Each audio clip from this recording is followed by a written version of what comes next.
The 2022 Qatar FIFA World Cup is here, with France and Argentina facing off for the greatest trophy in all of sports. Let's take a look at the two teams' World Cup history.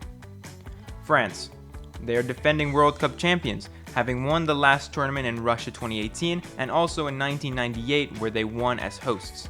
They beat Croatia, the underdogs, 4-2 in 2018 and Brazil 3-0 in 1998. France also made it to the World Cup final in 2006 where they lost to Italy on penalties after Zinedine Zidane famously got sent off for a headbutt. For Argentina, they have won the World Cup twice as well. In 1978, they beat Netherlands at home 3-1, and in 1986, they beat Germany 3-2 with Maradona as the star of the show. They also made it to the World Cup final 3 other times, losing to Germany 1-0 in 1990 and 2014, and losing to Uruguay 4-2 in 1930. The result of this final will be historic regardless of the winner. So let's take a look at what's at stake. France could be the first team to win back-to-back World Cup titles since Brazil won in 58 and 62, and Italy in 1934 and 38. The French coach Didier Deschamps, who captained France to victory in 1998, could be the second coach to win consecutive World Cups.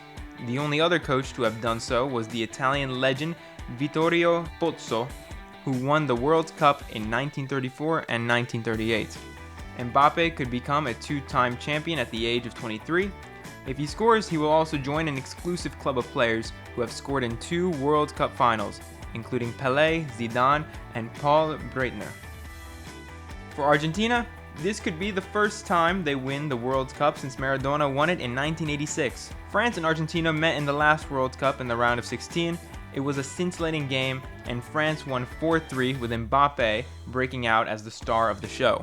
Now, let's take a look at the top players to watch from each team.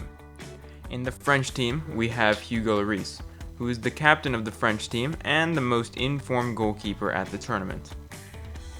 Kylian Mbappe, whose idol was Cristiano Ronaldo, is currently one of the best players in the world. He won the World Cup 4 years ago, where he had his breakout game against Argentina in 2018. Antoine Griezmann is an attacker who plays for Atletico Madrid, and interestingly, he has been played as a midfielder this tournament and has flourished in that role compared to the forward position he normally plays at Atletico Madrid. The French team is also multicultural, as many of the players come from many backgrounds. For example, Mbappe's father is Cameroonian and his mother is from Algeria.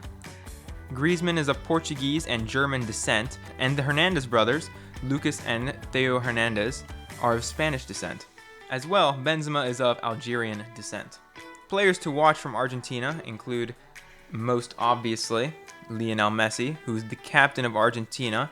He usually plays between right wing and attacking midfielder, but this tournament he has had the freedom to go anywhere on the pitch. If Argentina wins, Messi will have one of the most complete trophy cabinets ever, winning almost everything the game has to offer, and will be able to make a very strong case for the greatest player of all time. Julian Alvarez is Messi's strike partner and has been terrific this World Cup. In the early knockout stage, he started replacing Lautaro Martinez, who is the previous striking partner with Messi. Emiliano Martinez is the Argentinian goalkeeper, and he has been in excellent form. Lastly, Enzo Fernandez is the midfielder for Benfica in Portugal. He has helped Benfica stay undefeated this season, including finishing top of their Champions League group, ahead of some of the best teams in the world. If Argentina wins the World Cup, it will be a historic final that will cement Messi as one of the greatest players in the world. If France wins the World Cup, they have a chance to become as dominant as the Brazil team of Pelé, going to win 3 out of 4 World Cup finals between 1958 and 1970. Despite injuries, this French team has thrived, which cannot be said of the 1966 Brazilian team. On one hand, when we look at the debate on who the GOAT is, Messi versus Ronaldo, if France wins the World Cup, then Mbappe could surpass them both and be on his way to be the greatest football player of all time, having won it at only 23 if he does. Who do you think will win the World Cup this year? Leave your answer in the comments down below.